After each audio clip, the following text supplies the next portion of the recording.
Isang mapagpalang araw sa inyo, mga minamahal kong tagapakinig. Narito na naman ang inyong lingkod, handang magbahagi ng isang kwentong gigising sa ating mga natutulog na damdamin. Sabi nila, ang ating alaala ang bumubuo sa ating pagkatao. Pero paano kung isang araw, magising kang blangko ang lahat? Paano kung ang sarili mong mukha sa salamin ay estranghero na sa iyong paningin? At ang pinakamasakit, paano kung ang buhay na dapat ay sayo ay inaangkin na ng iba? Halina't pakinggan natin ang kwento ni Liwayway sa unang kabanata na pinamagatang, Ang Mukha sa Salamin. May isang mukha sa salamin. Isang mukha na pagod, maputla, at may mga matang tila naliligaw. Suot nito ang isang simpleng uniforme ng kasambahay, kulay asul na bestida at puting apron. Nakatitig lang ito sa kanya at nakatitig din siya pabalik. Ilang minuto na siyang ganoon, hawak ang basahan, nakatayo sa harap ng malaki at antigong salamin sa pasilyo ng Villa Gintong Araw. Pinilit niyang hanapin ang sarili sa refleksyon. Ngunit wala. Ang babae sa salamin ay isang estranghero. Ang tanging alam niya tungkol dito ay ang pangalang ibinigay sa kanya, Liway. Isang pangalang kasing simple at kasing walang kulay ng kanyang kasalukuyang buhay. Hoy! Ano ang tinitingin-tingin mo dyan? Baka mabasag yang salamin sa kapapangit mo. Isang matinis na boses ang pumunit sa kanyang pag-iisip. Agad siyang napalingon. Ang puso niya'y biglang kumabog ng mabilis. Si Mahalina, o Mamlina, kung tawagin niya, ay nakatayo sa dulo ng pasilyo, nakapamiwang at matalimang tingin sa kanya. Pasensya na po, Mamlina. Nililinis ko lang po. Mahinang sagot ni Liwayway. Agad na yumuko at ipinagpatuloy ang pagpuna sa salamin. Kahit malinis na ito. Nililinis o nagde-daydream? Bilisan mo dyan. Akala mo ba binabayaran ka? Para magmuni-muni. Ang dami-daming gagawin. Sigaw ni Mahalina habang papalapit. Bawat hakbang nito ay tila may kasamang bigat na dumadagan sa balikat ni Liwayway. Nanginginig ang kamay ni Liwayway habang mas binilisan ang pagkuskos. Sa sobrang taranta, hindi niya namalayang nadulas sa kanyang kamay ang maliit na botelya ng glass cleaner na nakapatong sa isang mesita sa tabi niya. Sumalpok ito sa marmol na sahig at naging 1,000 piraso. Napatigil ang lahat. Ang tanging maririnig ay ang nanunumbat na katahimikan. Dahan-dahang itinaas ni Liwayway ang kanyang tingin at sinalubong siya ng nag-aapoy na mga mata ni Mahalina. Wala ka talagang silbi. Tanga! Boba! Sunod-sunod na sigaw ni Mahalina. Alam mo ba kung magkano yan? Baka 1 taon mong sahod, hindi pa pambayad dyan. Pulutin mo yan. Gamit ang mga kamay mo. Yumuko si Liwayway, nangingilid ang luha sa kanyang mga mata. Sinimulan niyang pulutin ang bawat piraso ng bubog. Iniinda ang sakit sa tuwing nasusugatan ang kanyang mga daliri. Isang patak ng dugo ang pumatak sa puting sahig, kasabay ng isang luhang hindi na niya napigilan. Ano ang nangyayari dito? Isang baritonong boses ang pumagitna sa kanila. Si Dante. Nakatayo ito sa may pinto. Suot ang mamahaling business suit. Ang mukha nito ay nagpapakita ng pag-aalala, ngunit hindi malaman ni Liwayway kung para kanino. Itong inutil mong katulong, Dante. Tingnan mo ang ginawa niya. Basag ang mamahaling pabango na bigay mo sa akin. Sumbong ni Mahalina, ang boses ay biglang naging malambing na may halong pagtatampo. Tumingin si Dante mula kay Mahalina patungo kay Liwayway na nasa sahig. Pinupulot pa rin ang mga bubog. Nagtama ang kanilang mga mata. Sa isang saglit, nakita ni Liwayway ang awa at kasalanan sa mga mata ng lalaki, ngunit kasing bilis din itong nawala. Hayaan mo na, mahal. Bibilhan na lang kita ng bago. Sabi ni Dante, iniwasan ang tingin ni Liwayway. At ikaw, baling niya kay Liwayway, mag-ingat ka sa susunod.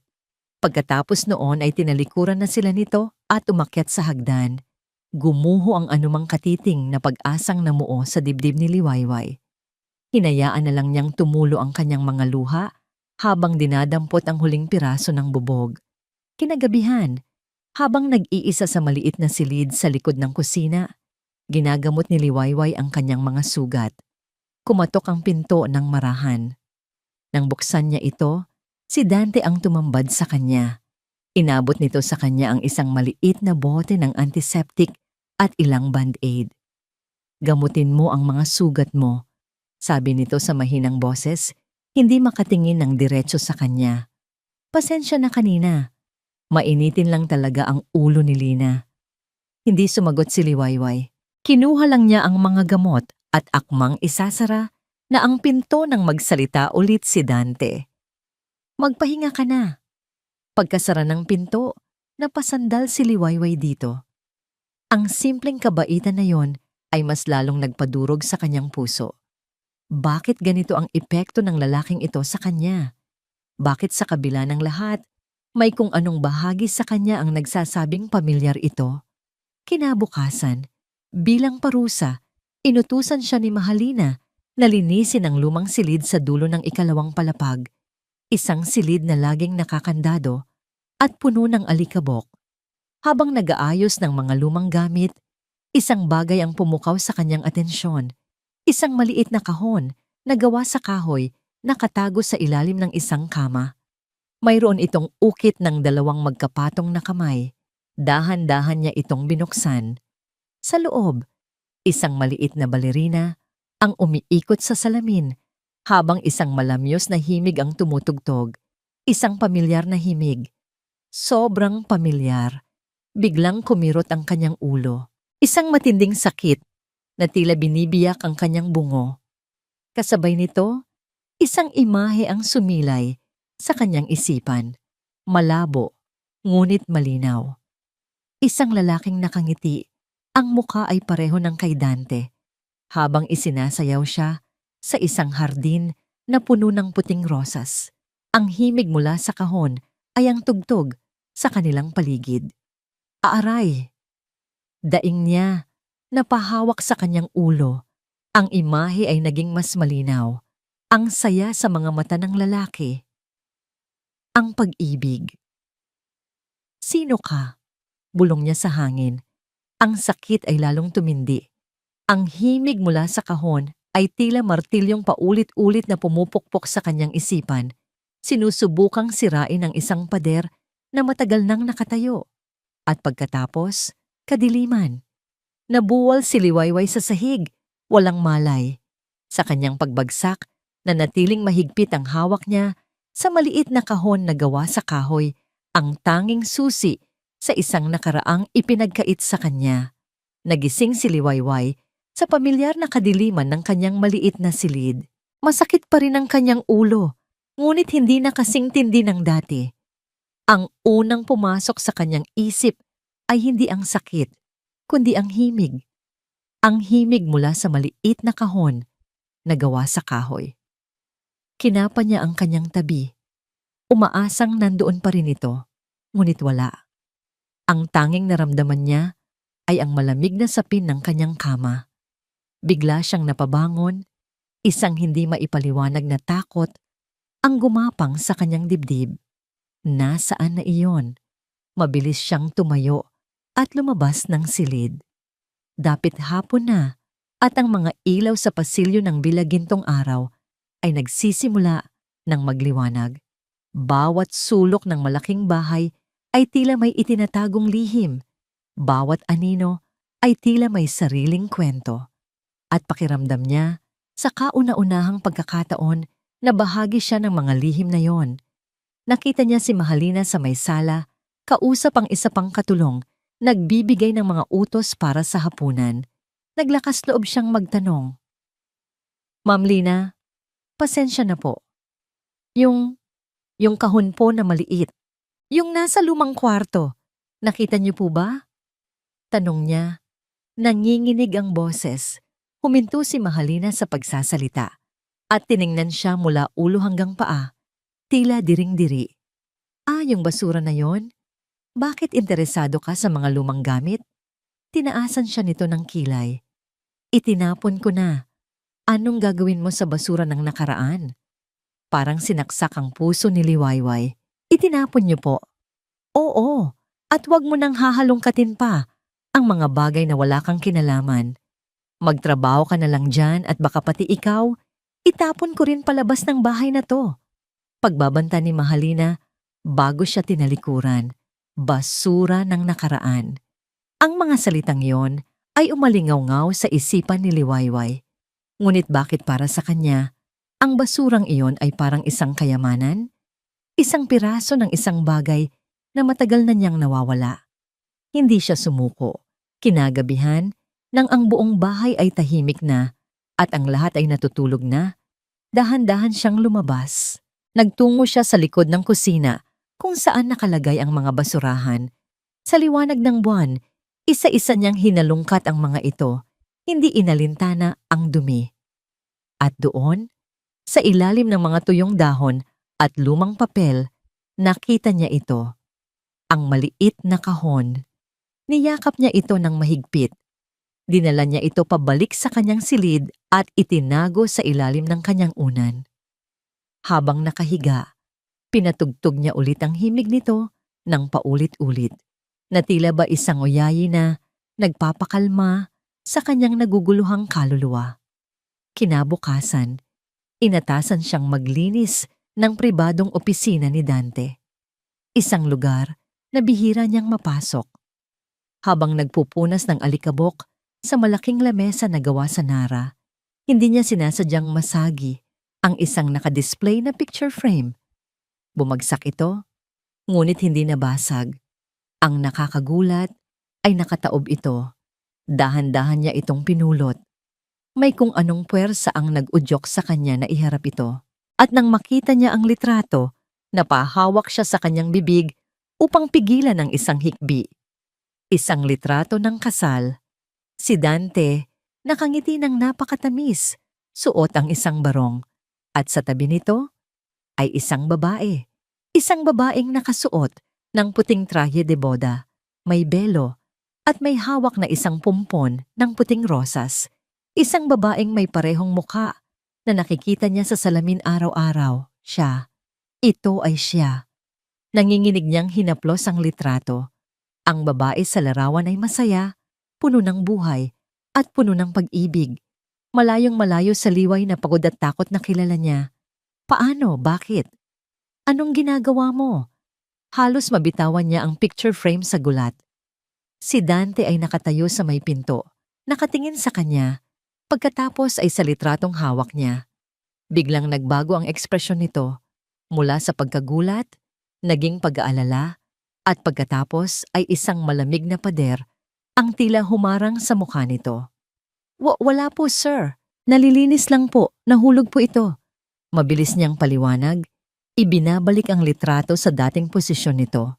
Nakataob. Iwanan mo na yan. Lumabas ka na muna. Utos ni Dante. Ang boses ay hindi na malambing tulad ng dati. Nagmamadali siyang lumabas ng silid, ngunit ang imahe ng litrato ay nakatatak na sa kanyang isipan. Buong araw, lutang ang kanyang pag-iisip. Ang bawat kilos ni Dante, ang bawat tingin ni Mahalina, ay tila may mas malalim na kahulugan. Nagsimula siyang magmasid. Nagsimula siyang makinig. Hating gabi na. Hindi siya makatulog. Bumaba siya sa kusina para uminom ng tubig. Papalapit pa lang siya nang marinig niya ang mga boses mula sa loob. Boses ni Dante at Mahalina nagtatalo ng pabulong. Agad siyang nagtago sa likod ng isang haligi, pinipigilan ang kanyang paghinga. Hanggang kailan natin siya itatago dito, Dante? Masyado nang mapanganib. Narinig niyang sabi ni Mahalina, puno ng iritasyon ng boses. Saan ko naman siya dadalhin, Lina? Asawa ko pa rin siya sa papel. Sagot ni Dante, may bahid ng desperasyon. Asawa? Isang asawang walang alam? Isang asawang walang maalala? Aksidente lang ang lahat ng ito. We are just taking advantage of the situation. Pero ang manatili siya dito sa ilalim ng iisang bubong, yan ang risk. Paano kung bigla na lang siyang makaalala? Nagkaroon ng sandaling katahimikan. Si Liwayway ay napahawak sa kanyang dibdib. Ang puso niya ay dumadagundong na parang tambol. At pagkatapos ay narinig niya ang mga salitang tuluyang sisira sa kanyang mundo. Sinabi ni Mahalina sa isang malamig at tiwalang boses, "Huwag kang mag-alala. Hindi niya na maaalala. Patay na si Liwayway Alcantara." Kasabay ng pagbagsak ng baso mula sa kanyang nanginginig na kamay, gumuho rin ang lahat ng kasinungalingan. Liwayway Alcantara. Iyon ang pangalan niya. Patay na si Liwayway Alcantara. Ang mga salitang yon ay hindi lang tunog. Isa itong susi. Isang kidlat na humampas sa madilim at magulong kalangitan ng kanyang isipan. At sa isang iglap, nagliwanag ang lahat. Ang pagbagsak ng baso sa sahig ay hindi narinig ni Dante at Mahalina. Ngunit para kay Liwayway, ang tunog nito ay kasing lakas ng isang pagsabog. Ang pagsabog ng pader na matagal nang kumukulong sa kanyang mga alaala. Mabilis siyang tumalikod bago pa man may makakita sa kanya. Tahimik siyang tumakbo pabalik sa kanyang silid. Ang bawat hakbang ay tila tinutusok ng libu-libong karayom. Isinara niya ang pinto at napasandal dito. Habol ang kanyang hininga. At doon, sa katahimikan ng kanyang kwarto, bumuhos ang lahat. Hindi na ito pira-pirasong imahe. Hindi na ito malabong bulong. Ito ay isang baha. Isang rumaragasang baha ng mga alaala, malinaw at buo.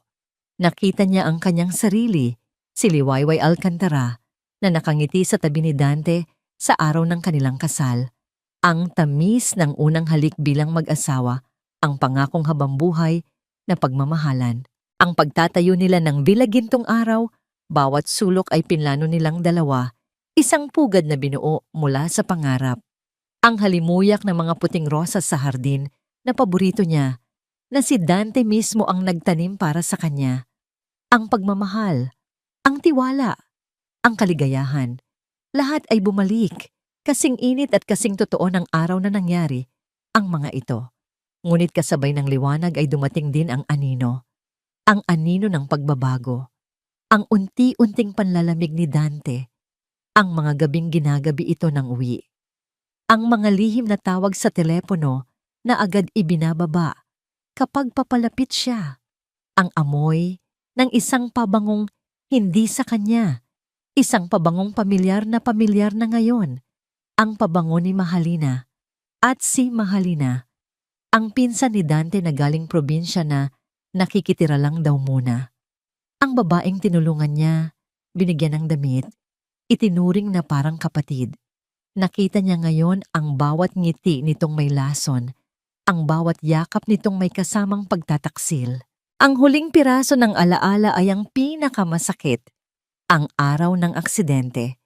Nagpaalam siya kay Dante na pupunta siya sa bayan. Hinalikan siya nito sa noo. "Mag-iingat ka, mahal," sabi nito. Ngunit ang mga mata nito, may kakaiba sa mga mata nito.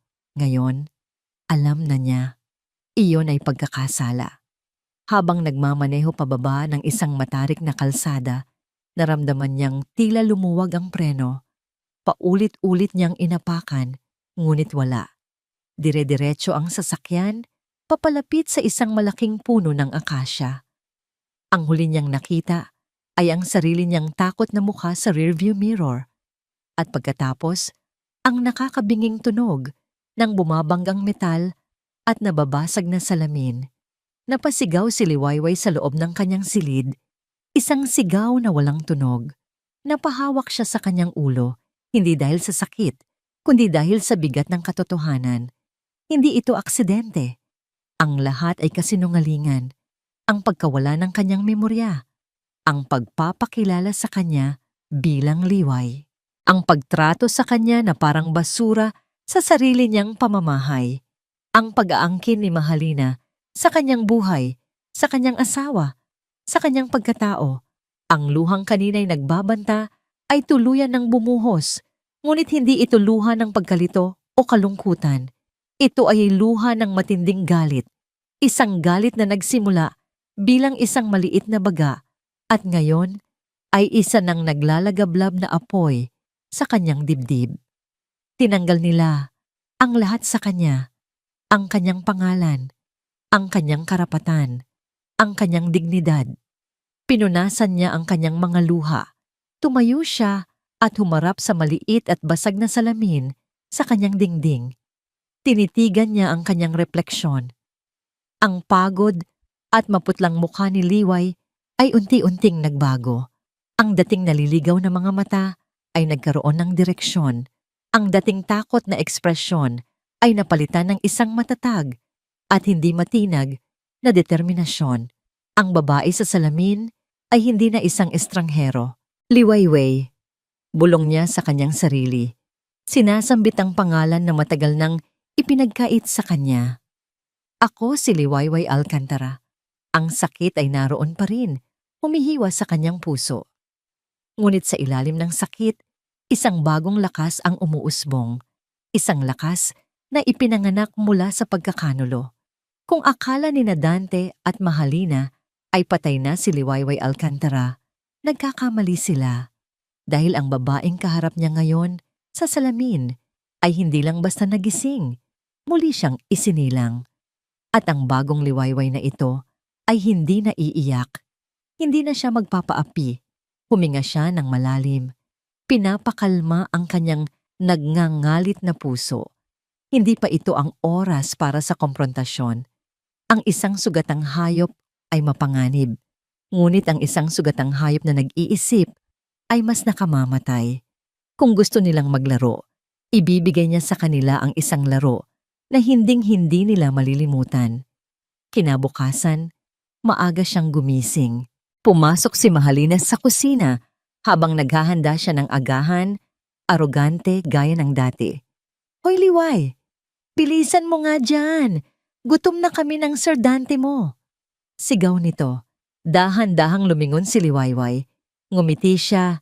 Isang nangiting hindi umaabot sa kanyang mga mata.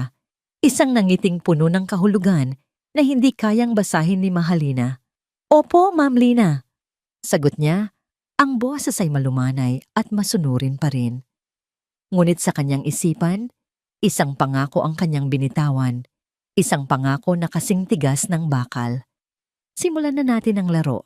Ang Villa Gintong Araw ay naging isang higanting chessboard para kay Liwayway. Bawat pasilyo ay isang landas na kailangan niyang tahakin ng may pag-iingat. Bawat silid ay isang teritoryo na kailangan niyang pag-aralan.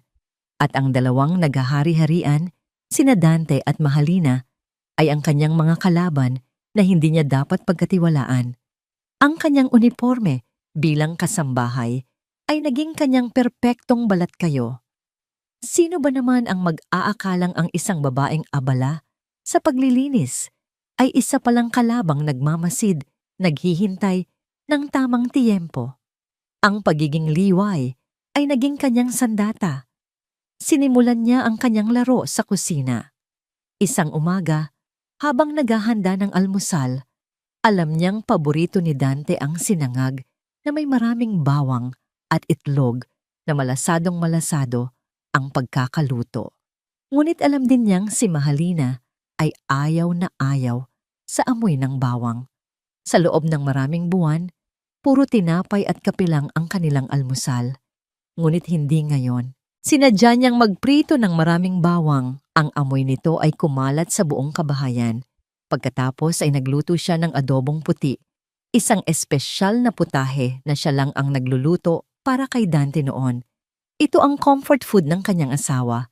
Isang sikreto nilang dalawa na walang ibang nakakaalam. Pagbaba ni Dante, natigilan ito sa may pinto ng kusina. Ano ing niluluto mo? Tanong nito. At sa boses nito, narinig ni Liwayway ang isang pamilyar na pananabik. Adobo po, sir. Puti. Sagot niya, hindi lumilingon. Nang iabot niya ang plato kay Dante, nakita niya itong napalunok. Umupo ito at nagsimulang kumain. Sa unang subo, napapikit ito. Sa isang saglit, nakita ni Liwayway ang lalaking minahal niya, ang Dante na walang bahid ng kasalanan, ang Dante na masaya sa piling niya.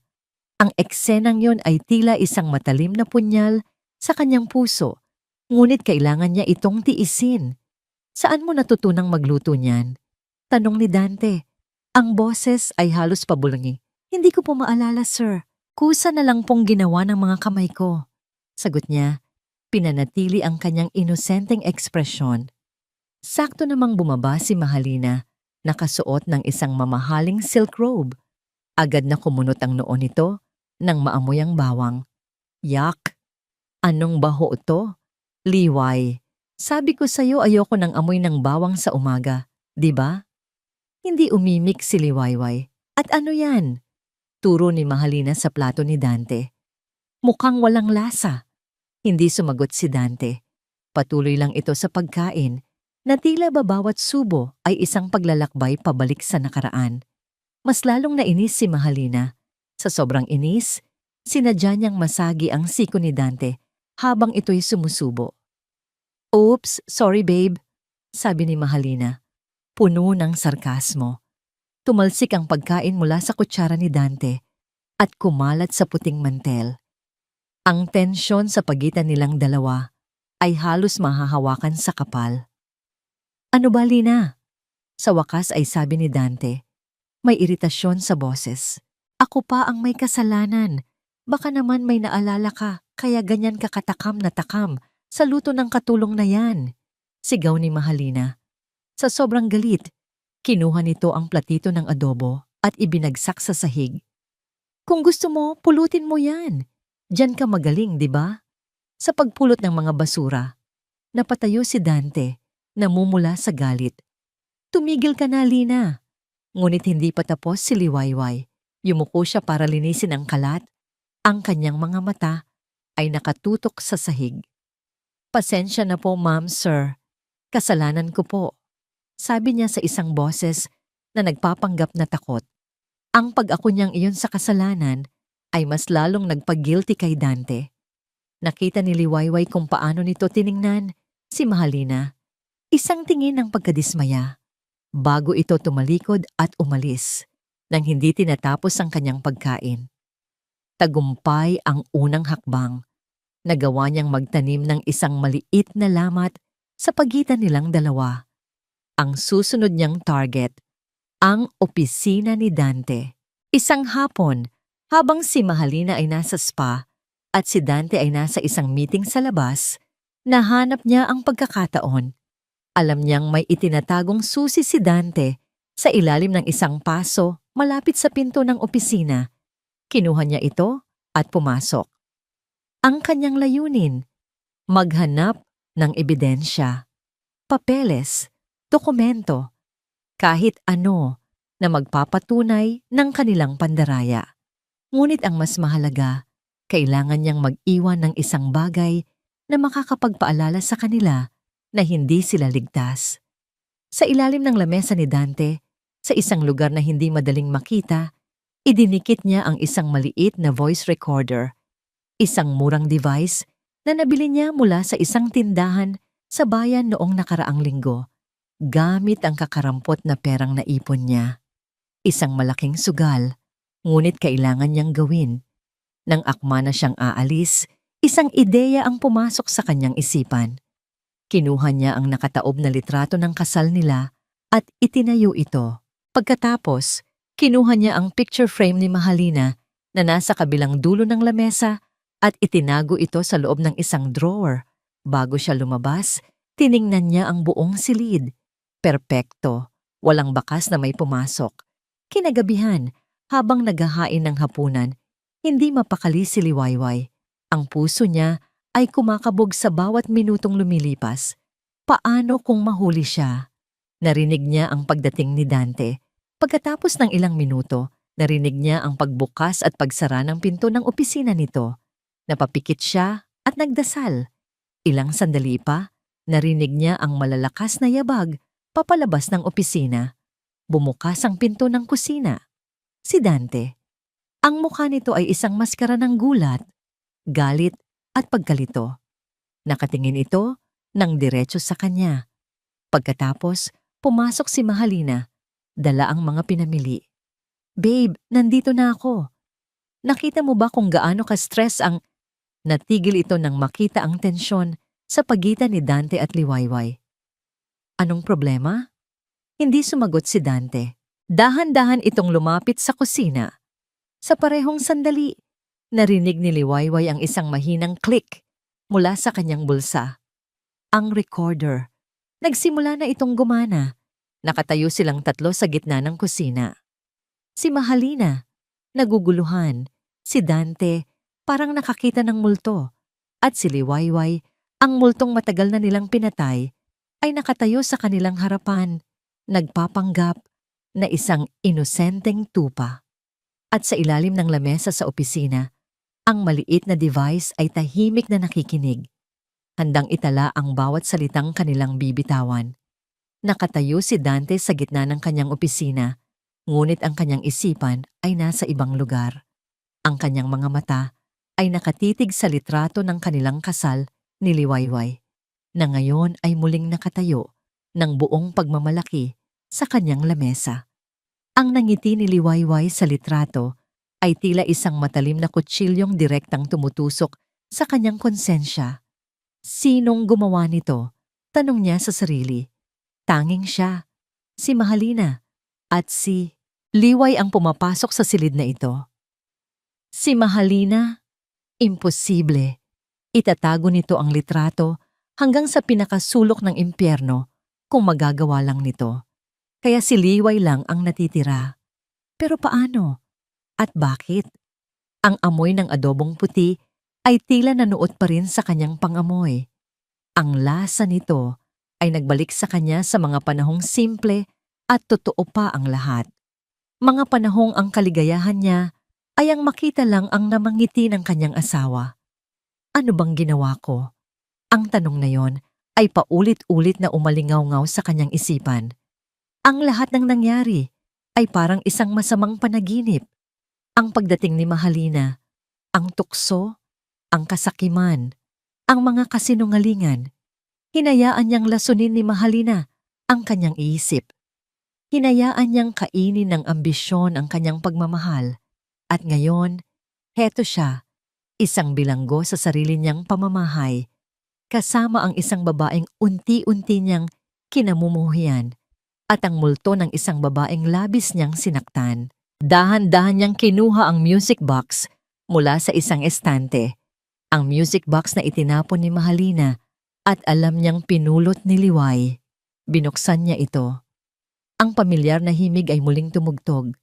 Bigla siyang bumalik sa hardin ng mga puting rosas.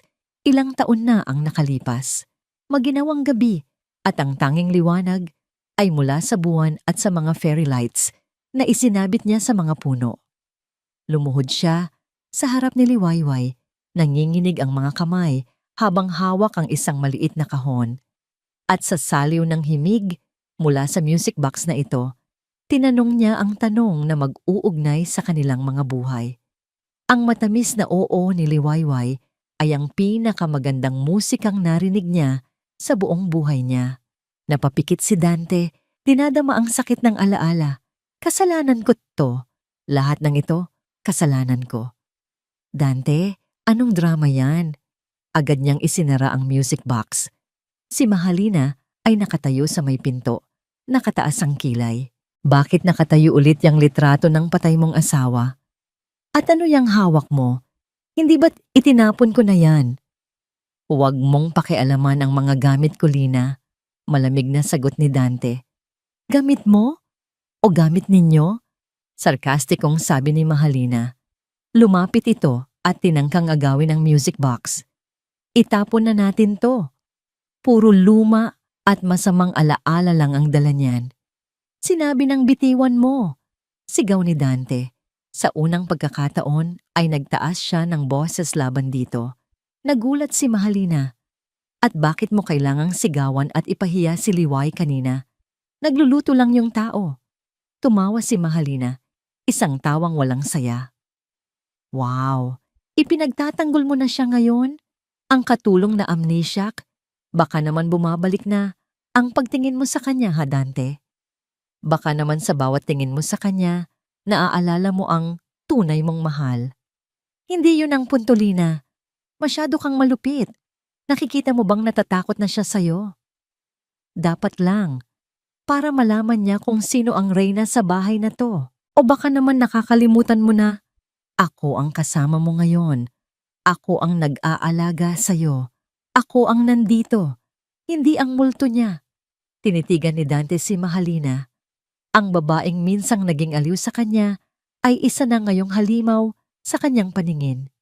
Minsan, mas gusto ko pang makasama ang isang multo kaysa sayo, pabulong niyang sabi. Isang malutong na sampal ang dumapo sa kanyang pisngi. Huwag na huwag mong sasabihin yan, galit na sigaw ni Mahalina. Pinagsisisihan mo na ba? Sabihin mo, pinagsisisihan mo na bang ako ang pinili mo? Hindi sumagot si Dante. Tinalikuran niya ito at iniwang mag-isa sa opisina. Daladala ang init ng sampal sa kanyang mukha at ang bigat ng katotohanan sa kanyang dibdib. Oo, pinagsisisihan niya. Sobra. Pumasok siya sa kanilang silid, ang silid na dating sa kanila ni Liwayway. Binuksan niya ang kanyang laptop. Hinanap niya ang isang folder na matagal na niyang hindi binubuksan. LWA ang pangalan ng folder, Liwayway Alcantara. Nagplay siya ng isang video, ang honeymoon nila sa Palawan. Nakita niya si Liwayway, tumatawa habang tumatakbo palayo sa kanya sa dalampasigan. Ang tawa nito, ang tawang kay tagal na niyang hindi naririnig. Ang tawang siya mismo ang pumatay. Pinanood niya ang bawat video, tiningnan ang bawat litrato, at sa bawat isa, unti-unting nadudurog ang kanyang puso. Gabi na. Hindi siya makatulog. Lumabas siya ng kwarto para kumuha ng alak sa baba. Habang pababa sa hagdan, isang mahinang tunog ang kanyang narinig. Isang pamilyar na himig. May nag-ahaming. Sinundan niya ang tunog. Galing ito sa may kusina. Dahan-dahan siyang sumilip. Nakita niya si Liwayway, nakatalikod, naguhugas ng mga plato. At habang naguhugas, marahan itong nag-ahaming ng isang kanta. Ang kanta mula sa music box, ang kanilang kanta. Natigilan si Dante. Ang lahat ng dugo sa kanyang katawan ay tila umakyat sa kanyang ulo. Isang hindi maipaliwanag na pakiramdam ang bumalot sa kanya.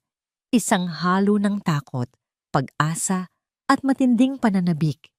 Hindi na niya napigilan ang sarili. Kailangan niyang malaman. Kailangan niyang tanungin. Naglakad siya papalapit. Hindi siya napansin ni Liwayway hanggang sa nasa likuran na niya ito. Nagulat ito at napalingon. Sir Dante, tinitigan niya ito ng diretso sa mga mata. Ang mga matang yon, ang mga matang minsan nang napuno ng pagmamahal para sa kanya. Sa isang boses na halos hindi marinig, puno ng panginginig at pag-aalinlangan, ibinuka niya ang kanyang bibig. Ikaw, panimula niya, talagang wala ka bang naaalala? Ang tanong ni Dante ay binitawan sa hangin na tila isang mabigat na bato, lumilikha ng alon ng katahimikan sa pagitan nilang dalawa. Para kay Liwayway, ang bawat segundo ng pananahimik na yon ay isang pagsubok sa kanyang katatagan. Ang buong katawan niya ay nanigas at ang puso niya ay tila gustong kumawala sa kanyang dibdib. Ito na, ang sandaling pinakahahandaan niya. Kinailangan niyang mag-ipon ng lahat ng lakas para maisuot muli ang maskara ni Liway. Ang babaeng nalilito, natatakot at walang alam. Dahan-dahan siyang umatras ng isang hakbang, lumilikha ng distansya sa pagitan nila. Ipinakita niya sa kanyang mga mata ang pagkalito na inaasahan ni Dante na makita. Ano po ang ibig niyong sabihin, sir? Tanong niya. Sinadya niyang gawing nanginginig at mahina ang kanyang boses. Naaalala po ang ano? Tinitigan siya ni Dante ng malalim.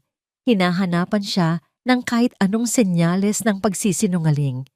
Nakita ni Liwayway ang pag-aalinlangan sa mga mata nito, ang desperadong pag-asa na sana ay may maalala na nga siya. Ngunit ang pag-asang iyon ay ang mismong kahinaan ni Dante na kailangan niyang gamitin. Ang kantang yun, sabi ni Dante. halos pabulong. Bakit mo alam ang kantang yon? Ikiniling ni Liwayway ang kanyang ulo na tila nag-iisip ng malalim.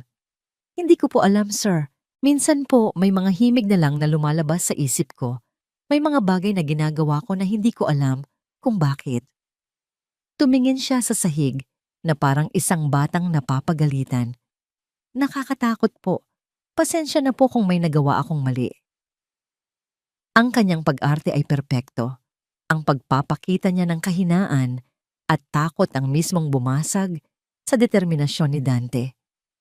Ang pag-asa sa mga mata nito ay dahan-dahang namatay, napalitan ng pamilyar na awa at pagkakasala. Bumuntong hininga si Dante, isang buntong hiningang puno ng pagkadismaya. Hindi, wala kang ginawang mali. Kalimutan mo na ang sinabi ko. Tinalikuran siya nito at kumuha ng isang bote ng alak mula sa kabinet. Hindi na ito nagsalita pa. Para kay Liwayway, ang pananahimik na yon ay mas malakas pa sa isang sigaw. Nangangahulugan itong naniwala ito. Sa ngayon, ligtas pa siya. Kinabukasan, habang si Dante ay nasa trabaho at si Mahalina ay may sariling lakad, alam ni Liwayway na ito na ang pagkakataon niya. Kailangan niyang makuha ang voice recorder sa ilalim ng lamesa ni Dante. Nagdasal siya na sana ay may nakuha itong mahalagang impormasyon. Maingat siyang pumasok sa opisina. Lumuhod siya at kinapa ang ilalim ng lamesa. Nandoon pa rin ang maliit na device. Mabilis niya itong kinuha at itinago sa kanyang bulsa at pinalitan ng isa pang recorder na wala pang laman para hindi sila magtaka kung sakaling may makahanap nito. Nagtago siya sa lumang silid kung saan niya unang natagpuan ang music box. Isinaksak niya ang maliit na earphone sa device at pinindot ang play. Ang unang bahagi ng recording ay puro katahimikan lang. Pagkatapos ay narinig niya ang pag-uusap ni Dante at Mahalina. Ang pagtatalo nila tungkol sa litrato, sa music box at sa kanya. Bawat salita ni Mahalina ay puno ng lason at ang bawat pananahimik ni Dante ay isang pag-amin sa kanyang karuwagan. Kinuyom ni Liwayway ang kanyang mga palad. Ito ay sapat na para patunayan ang kanilang masamang intensyon sa pagtago ng kanyang pagkatao. Ngunit habang patuloy siyang nakikinig, isang bahagi ng pag-uusap ang nagpatigil sa kanyang paghinga. Narinig niya ang boses ni Mahalina na nunumbat at puno ng galit. Pinagsisisihan mo na ba? Sabihin mo. Pinagsisisihan mo na bang ako ang pinili mo kaysa sa kanya? Narinig niya ang pananahimik ni Dante. At pagkatapos, ang mahinang boses ni Mahalina na tila ibinubulong na sa sobrang galit. Huwag mong kakalimutan, Dante. Magkasama tayo dito. Kung babagsak ako, babagsak ka. Tandaan mo yan. Pareho nating alam kung ano ang kaya kong gawin. May sumunod na katahimikan. At pagkatapos ay ang mga salitang tuluyang nagyelo sa dugo ni Liwayway. Kung kinailangan kong sirain ang preno ng sasakyan niya noon para lang mawala siya sa buhay natin, narinig niyang sabi ni Mahalina sa isang boses na malamig pa sa yelo. Huwag mong isipin na hindi ko kayang gumawa ng mas masahol pa ngayon. Napahawak si Liwayway sa kanyang bibig, pinipigilan ang isang sigaw ng lagim. Ang kanyang mga hinala, ang kanyang pinakamasamang bangungot, ay totoo. Hindi lang ito pandaraya, hindi lang ito pagtataksil, ito ay pagtatangkang pagpatay. Ang babaeng itinuring niyang parang kapatid ay sinubukang patayin siya, at ang lalaking pinangakuan niya ng habang buhay ay hinayaan itong mangyari.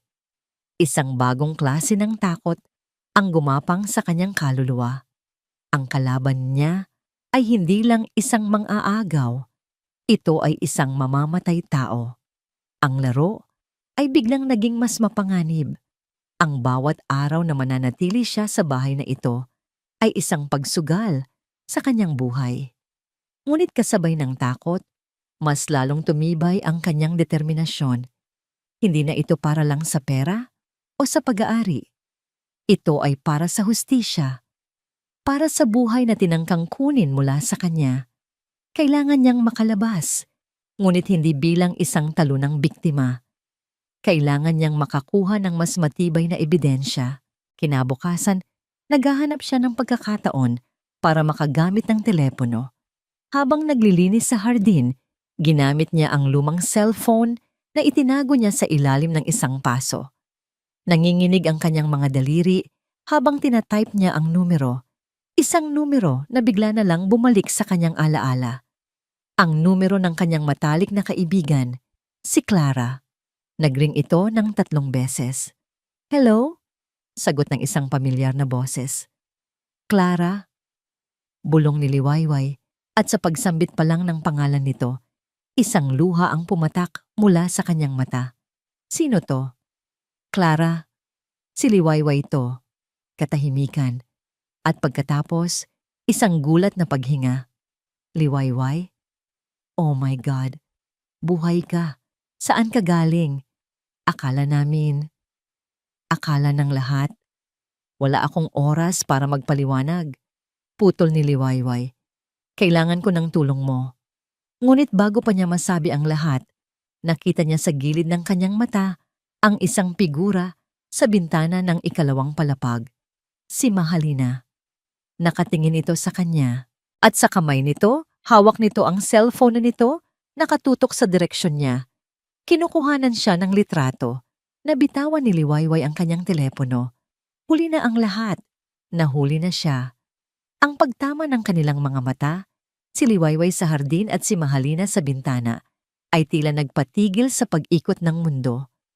Ang ngiti sa mga labi ni Mahalina ay hindi isang simpleng ngiti.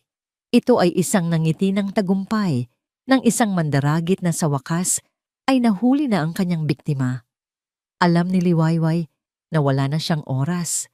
Mabilis niyang pinatay ang tawag at itinago ang telepono pabalik sa ilalim ng paso. Tumayo siya, pinilit na maging kalmado at ipinagpatuloy ang pagdidilig ng mga halaman na para bang walang nangyari. Ngunit ang bawat patak ng tubig na lumalabas sa pandilig ay kasabay ng malamig na pawis na tumatagaktak sa kanyang likod. Ilang minuto lang ang lumipas, bumukas ang pinto ng kusina. "Liway!" Ang boses ni Mahalina ay matamis, ngunit may nakatagong lason. "Halika dito, may ipapagawa ako sa'yo." Pagpasok ni Liwayway sa sala, naroon na si Dante, kararating lang mula sa opisina. Ang mukha nito ay pagod, ngunit agad na napalitan ng pag-aalala nang makita ang kakaibang ngiti ni Mahalina. "Ano ang meron, Lina?" tanong ni Dante. "Wala naman, babe. May natuklasan lang akong isang maliit na sekreto," sabi ni Mahalina. Hindi inaalis ang tingin kay Liwayway. Itinaas nito ang kanyang cellphone. "Tingnan mo to." Ipinakita ni Mahalina ang litrato kay Dante. Malinaw na malinaw sa litrato si Liwayway. May hawak na telepono at may seryosong ekspresyon sa mukha. Nanlaki ang mga mata ni Dante. Tumingin siya kay Liwayway, puno ng pagkalito. Ayan, panimula ni Mahalina. Tila isang abogadong naglalatag ng kanyang ebidensya sa korte.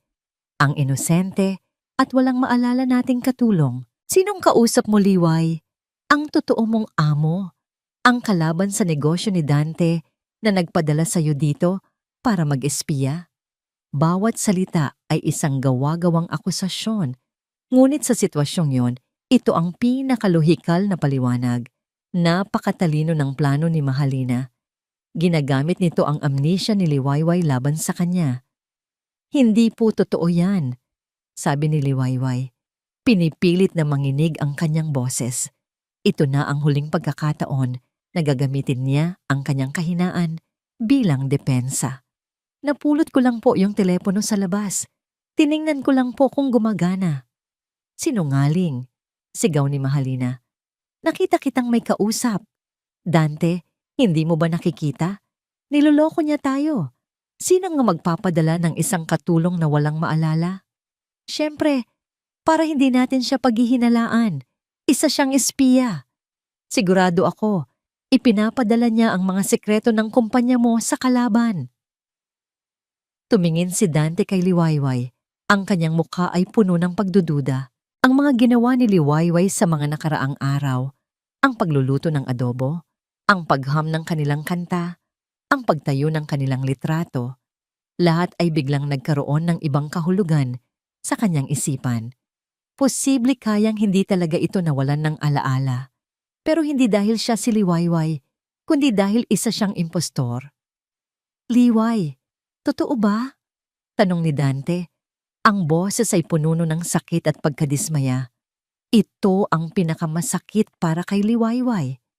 Ang makita sa mga mata ng kanyang asawa na mas pinaniniwalaan nito ang isang kasinungalingan kaysa sa isang katotohanang hindi pa nito nakikita. Sir Dante, maniwala po kayo sa akin. Pagmamakaawa ni Liwayway, ang mga luha ay totoo nang tumutulo mula sa kanyang mga mata. Luha ng kabiguan. Wala po akong ginagawang masama. Wala. Humalakak si Mahalina.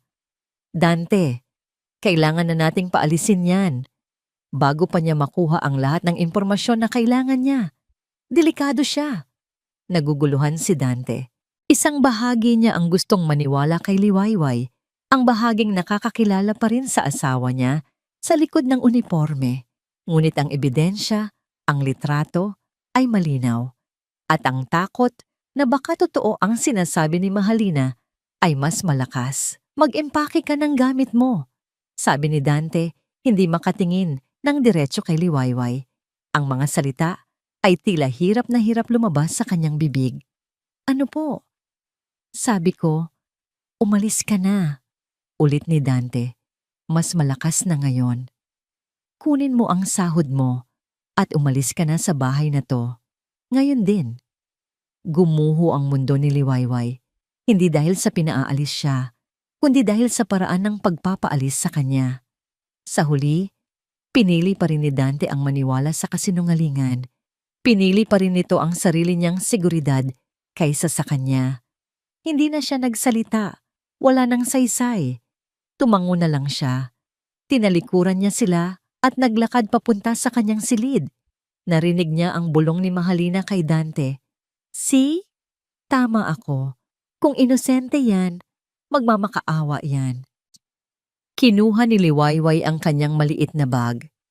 Ang tanging laman nito ay ilang pirasong damit, ang music box, at ang voice recorder na naglalaman ng katotohanan. Paglabas niya, iniabot sa kanya ni Mahalina ang isang sobre ng pera.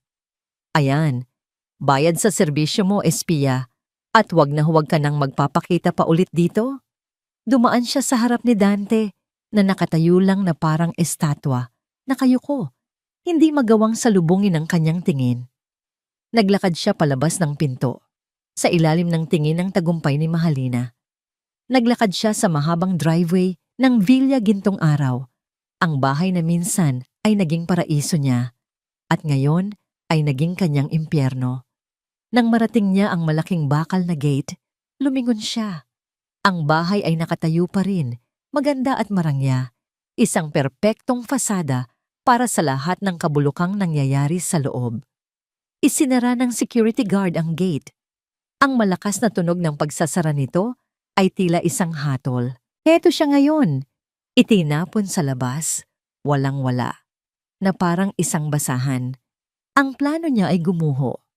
Ang kanyang kalaban ay nanalo.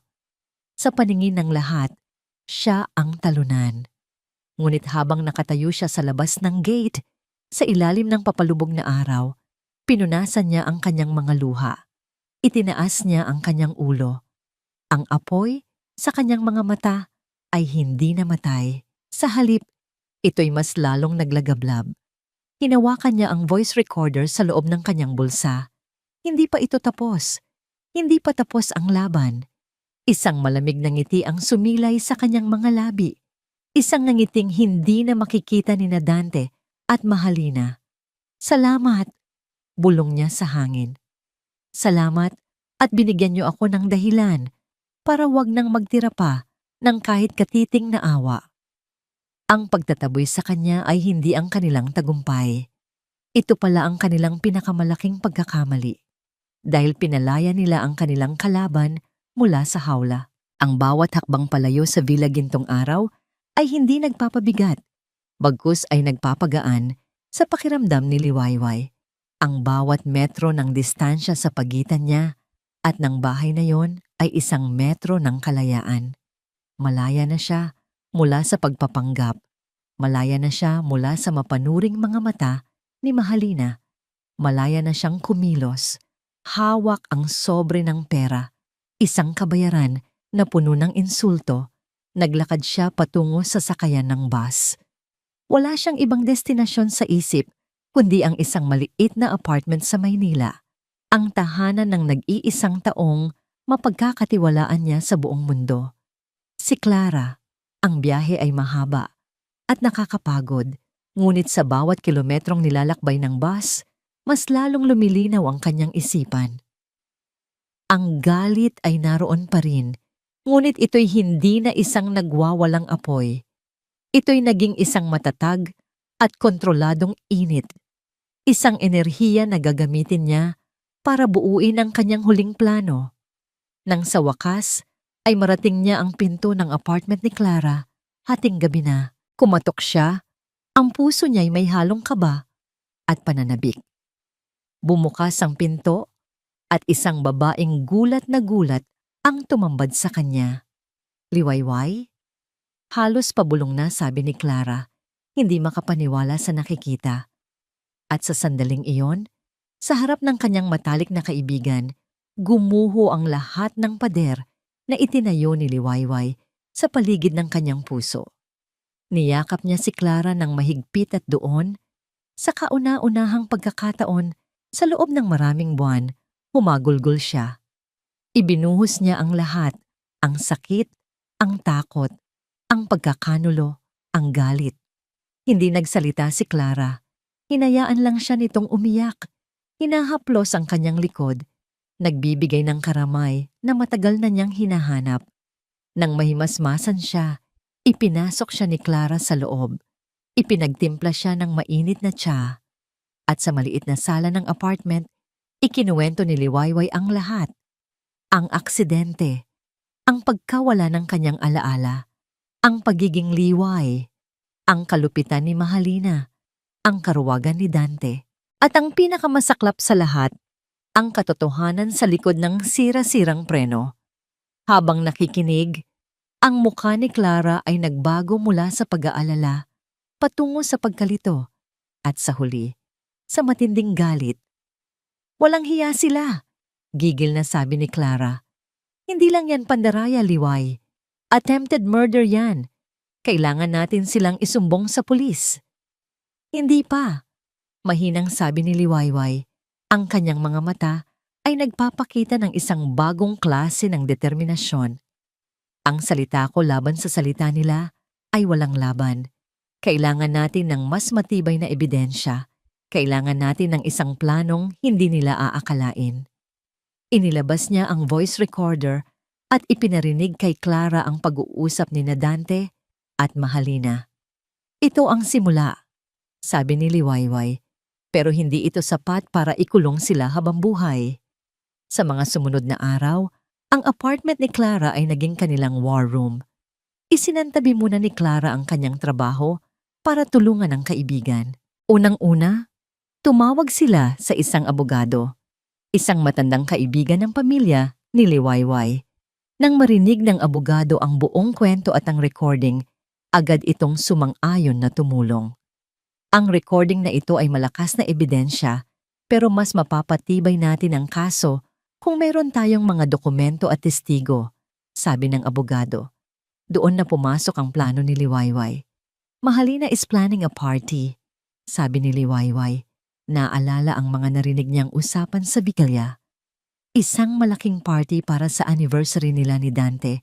Gusto niyang ipangalandakan sa lahat na siya na ang bagong Mrs. Montenegro. At anong plano mo? Pupunta ka doon? Tanong ni Clara. Isang matalim na ngiti ang sumilay sa labi ni Liwayway.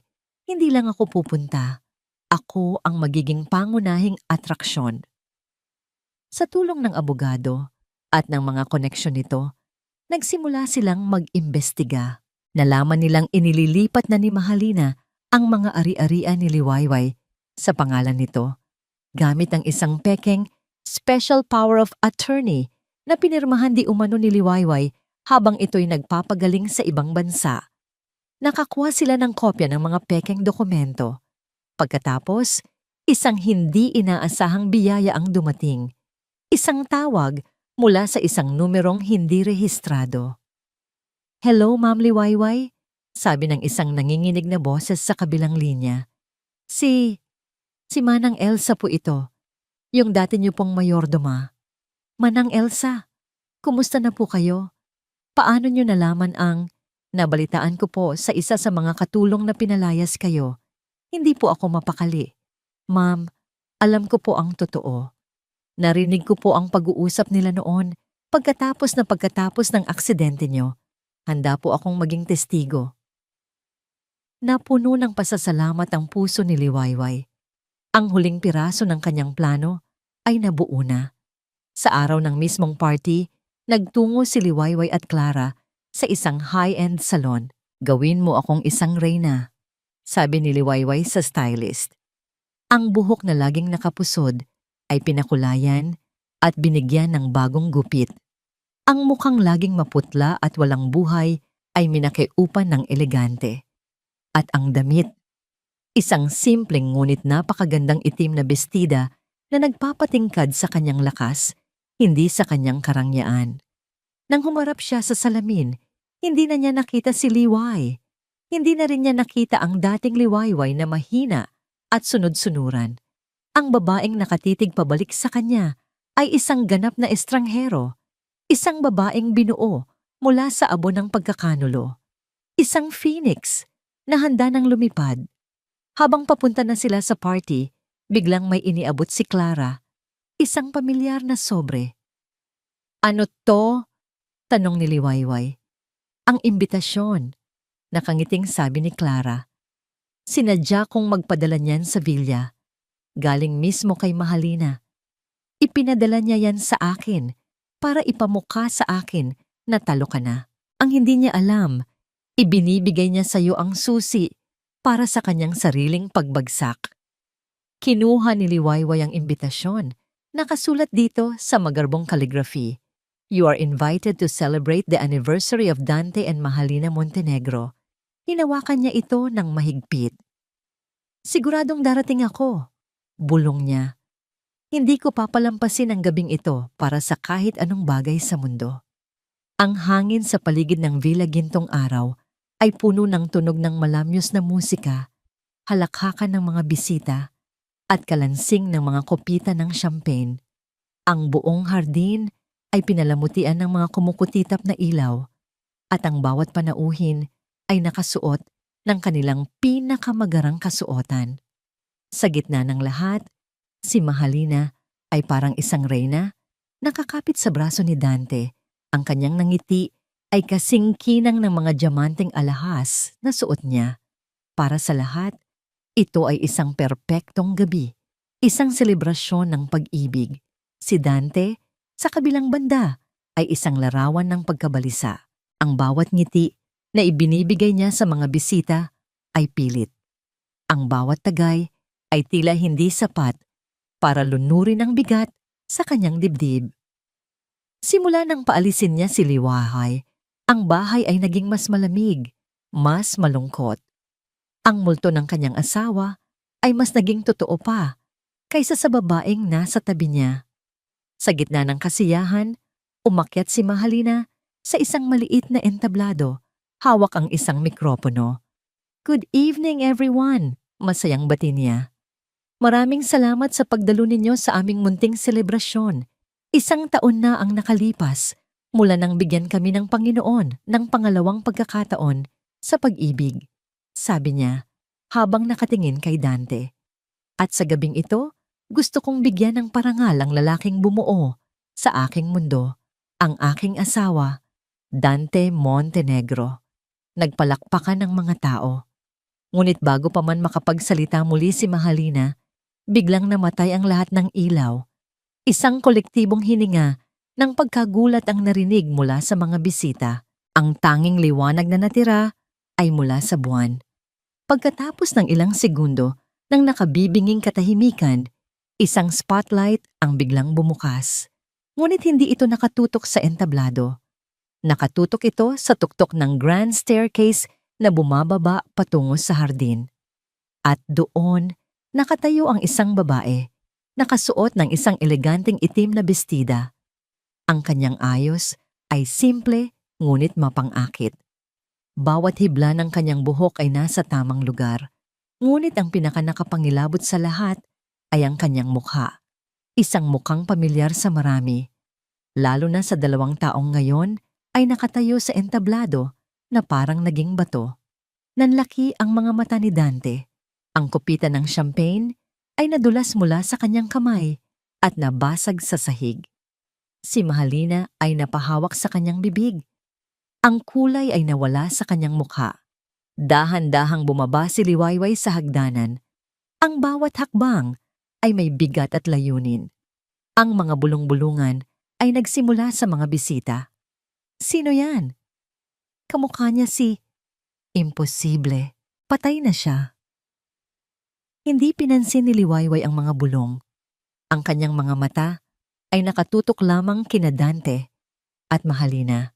Nang marating niya ang ibaba, dire-diretso siyang lumapit sa entablado. Kinuha niya ang isa pang mikropono mula sa sound system. Tumingin siya sa mga naguguluhang bisita at pagkatapos ay sa kanyang nanginginig na asawa. Salamat sa pag-imbita sa akin sa inyong party. Panimula niya, ang kanyang boses ay kalmado, ngunit matalim na parang isang patalim. Ngunit sa tingin ko, may kaunting pagkakamali sa anunsyo. Hindi ito anniversary ninyo. Tumingin siya ng diretso kay Dante. Isang mapait na ngiti ang sumilay sa kanyang mga labi. Happy anniversary sa atin, mahal. Isang malakas na hiyawan ng pagkagulat ang pumuno sa hardin. Si Mahalina ang unang nakabawi. Anong kalokohan to? Sino ka? Security! Palabasin ang babaeng to! Sigaw niya. Ang kanyang boses ay puno ng takot. Bakit, Mahalina? Hindi mo na ba ako nakikilala? Tanong ni Liwayway. Ako lang naman ito. Ang babaeng tinuring mong kapatid. Ang babaeng ninakawan mo ng buhay. Sa senyales mula kay Clara na nasa tabi ng technical booth, isang higanteng projector screen sa likod ng entablado ang biglang nagliwanag. Ang unang lumabas ay isang kopya ng kanilang marriage certificate ni Dante at Liwayway. Malinaw. Legal. Walang duda. Para sa mga hindi nakakaalam, pagpapatuloy ni Liwayway, ako si Liwayway Alcantara Montenegro, ang tunay at nag-iisang asawa ni Dante. Sunod na lumabas sa screen ang mga pekeng dokumento, ang special power of attorney na may pekeng pirma, ang mga titulo ng lupa at mga bank account na inilipat sa pangalan ni Mahalina. At ito, sabi ni Liwayway, ang ginawa ng babaeng ito habang ako'y nag-aagaw buhay matapos ang isang aksidente. Kasunungalingan, gawa-gawa lang yan, desperadong sigaw ni Mahalina. Tumingin siya kay Dante. Dante, do something. Sabihin mo sa kanila na baliw yan. Ngunit si Dante ay hindi makagalaw. Nakatitig lang ito kay Liwayway na parang nakakita ng isang anghel ng paghihiganti. At tungkol sa aksidente, sabi ni Liwayway, ang kanyang boses ay biglang naging malamig. Mayroon akong isang bagay na gusto kong iparinig sa inyong lahat. Pumindot si Clara sa laptop at mula sa mga speaker na nakakalat sa buong hardin, umalingaw-ngaw ang isang pamilyar na boses. Ang boses ni Mahalina mula sa recording. Kung kinailangan kong sirain ang preno ng sasakyan niya noon para lang mawala siya sa buhay natin, huwag mong isipin na hindi ko kayang gumawa ng mas masahol pa ngayon. Isang nakakabinging katahimikan ang bumalot sa paligid. Ang lahat ng mga mata ay napunta kay Mahalina, na ngayon ay nanginginig mula ulo hanggang paa. Ang kanyang mukha ay isang maskara ng purong lagim. Tapos na ang laro. Hindi totoo yan. Edited yan, sigaw ni Mahalina. Sa sobrang desperasyon, sinugod niya si Liwayway, tila isang mabangis na hayop na nasukol. Papatayin kita. Dapat noon pa kita tinuluyan. Ngunit bago pa man niya maabot si Liwayway, dalawang unipormadong pulis na kanina patahimik na nakapwesto sa gilid ang humarang at pumigil sa kanya. Mahalina Salcedo, inaaresto ka namin para sa kasong attempted murder at falsification of public documents, sabi ng isang pulis habang pinoposasan ang kanyang mga kamay. Habang hinihila palayo si Mahalina, ang kanyang mga mata ay puno ng galit. Nakatitig kay Liwayway, ngunit wala nang takot si Liwayway. Tanging awa na lang ang nararamdaman niya para sa isang kaluluwang nilamon ng inggit. Ang lahat ng mga mata ay napunta ngayon kay Dante na naiwang mag-isa sa entablado, basang-basa sa kahihiyan at pagkakasala. Ang kanyang perpektong mundo ay gumuho sa loob lamang ng ilang minuto. At sa gitna ng lahat ng ito, si Liwayway ay nakatayo pa rin, matatag at buo. Ang gabi ng kanyang paghihiganti ay naging gabi ng kanyang pagpapalaya. Ang paghila ng mga pulis kay Mahalina papalabas ng hardin ay ang hudyat ng pagtatapos ng isang mahabang bangungot. Ang mga bisita ay unti-unti nang nagsialisan, nag-iiwan ng mga bulungan at mga tinging puno ng pagkamangha at awa.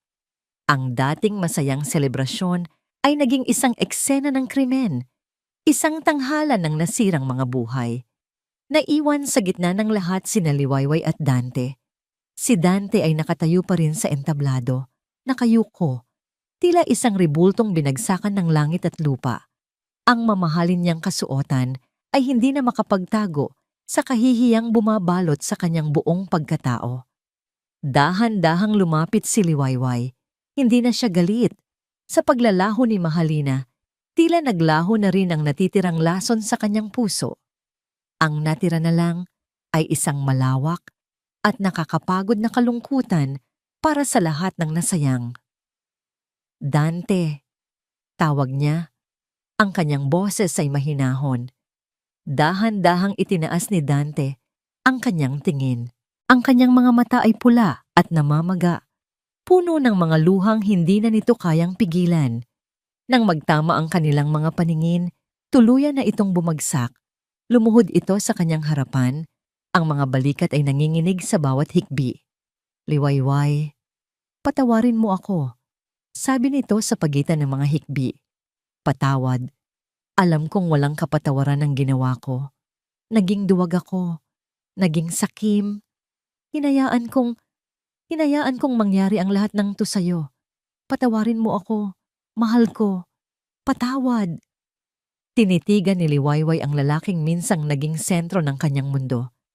Ang lalaking pinangakuan niya sa harap ng Diyos. Nakita niya ang kanyang pagsisisi. Totoo ito.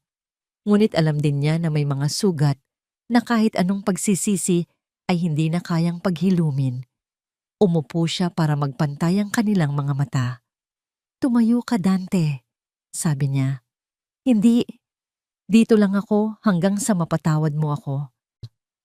Pinapatawad na kita, sabi ni Liwayway, at sa pagsambit niya ng mga salitang iyon, isang malaking tinik ang tila nabunot mula sa kanyang dibdib. Pinapatawad kita, Dante, hindi dahil sa karapat-dapat ka dito, at lalong hindi para sa'yo. Huminga siya ng malalim. Pinapatawad kita para sa sarili ko, dahil karapat-dapat akong magkaroon ng kapayapaan, dahil ayoko nang dalhin pa ang bigat ng galit na ito habang buhay. Tumingala si Dante. Ang kanyang mukha ay puno ng pag-asa, ngunit umiling si Liwayway. Pero ang pagpapatawad ay hindi nangangahulugan ng paglimot. Pagpapatuloy niya. At lalong hindi ito nangangahulugan ng pagbabalik. Tapos na tayo, Dante. Ang Liwayway na minahal mo at minahal ka, matagal nang namatay sa puno ng akasya sa araw na yon. Ang huling sinag ng pag-asa sa mga mata ni Dante ay tuluyan ng namatay. Tumango ito, tinatanggap ang kanyang sentensya. Ito ang kanyang parusa. Ang mabuhay araw-araw, dala ang bigat ng kanyang mga pagkakamali. Tumayo si Liwayway at tinalikuran na ito. Bawat hakbang palayo ay isang hakbang patungo sa kanyang bagong simula. Makalipas ang ilang buwan, si Mahalina ay napatunayang nagkasala at nahatulan ng mahabang taon ng pagkakakulong. Si Dante, bilang kasabot sa pandaraya, ay naharap din sa mga kaso. Nawala sa kanya ang lahat, ang kumpanya, ang kayamanan, at ang respeto ng lahat ng taong nakakakilala sa kanya. Ang Villa Gintong Araw, isang simbolo ng kanilang mga pangarap at kasalanan, ay tuluyan ng ipinagbili. Ibinenta ito ni Liwayway. Ginamit niya ang perang nakuha niya para tuluyang talikuran ang nakaraan. Isang umaga, sa isang maliit na bayan sa tabi ng dagat, ang amoy ng kapeng barako at sariwang tinapay ay humahalimuyak sa hangin. Sa harap ng isang bagong bukas na coffee shop, isang babae ang nagdidilig ng mga halaman. Ang coffee shop ay may pangalang nakasulat sa isang simpleng tabla ng kahoy. Kalinaw. Kapayapaan. Ngumiti si Liwayway habang dinadama ang sinag ng araw sa kanyang mukha. Wala na ang bigat. Wala na ang sakit. Ang tanging naroroon ay ang payapang tunog ng mga alon at ang pangako ng isang bagong umaga. Tumingala siya sa langit. Isang langit na kasing linaw ng kanyang puso. Hindi na siya biktima. Hindi na siya isang taong naghahanap ng paghihiganti. Siya na si Liwayway, isang pangalang nangangahulugang Bukang Liwayway, isang bagong simula. Kumuha siya ng isang tasa ng kape, umupo sa labas ng kanyang shop at pinanood ang pagsikat ng araw. Huminga siya ng malalim, nilalasap ang bawat sandali ng kanyang bagong tuklas na kalayaan. Ang kwento niya ay hindi nagtapos sa paghihiganti, kundi sa paghilom. At sa kanyang kapayapaan, doon niya natagpuan ang kanyang tunay na tagumpay. At dito po nagtatapos ang kwento ni Liwayway, isang kwento ng pagbangon mula sa abo ng pagtataksil. Isang taos-pusong pasasalamat po sa inyong lahat, aming mga minamahal na tagapakinig, sa inyong walang sawang paglalakbay kasama namin sa bawat kabanata ng buhay niya. Mula sa kanyang mga sandali ng kalituhan hanggang sa gabi ng kanyang matamis na tagumpay, naramdaman po namin ang inyong presensya at suporta. Sa pagsulat ng kwentong ito, ang aming layunin ay hindi lamang maghatid ng isang kwentong puno ng kilig at drama. Nais din po naming maghabi ng isang salaysay na sumasalamin sa katatagan ng puso ng isang babae. Isang pusong kayang masugatan, kayang madurog, ngunit hinding-hindi kayang tuluyang sirain. Sana po ay may aral tayong napulot, isang aral na ang tunay na kapayapaan ay hindi matatagpuan sa paghihiganti, kundi sa pagpapatawad. At ang pagpapatawad na yon, higit sa lahat, ay isang regalong ibinibigay natin sa ating mga sarili. Ang pag-asa, tulad ng Bukang Liwayway, ay laging dumarating pagkatapos ng pinakamadilim na gabi. Ngayon, kami naman po ang gustong makinig sa inyo. Ano po ang inyong naramdaman? Anong bahagi ng kwento ang pinakatumatak sa inyong puso? Ang inyong mga saloobin at komento ay ang musikang nagbibigay buhay sa aming mga susunod pang kwento. Muli, mula po sa kaibuturan ng aming puso, maraming salamat. Hanggang sa muli nating pagkikita sa isang panibagong paglalakbay. Nagmamahal, Kwentong Puso TV.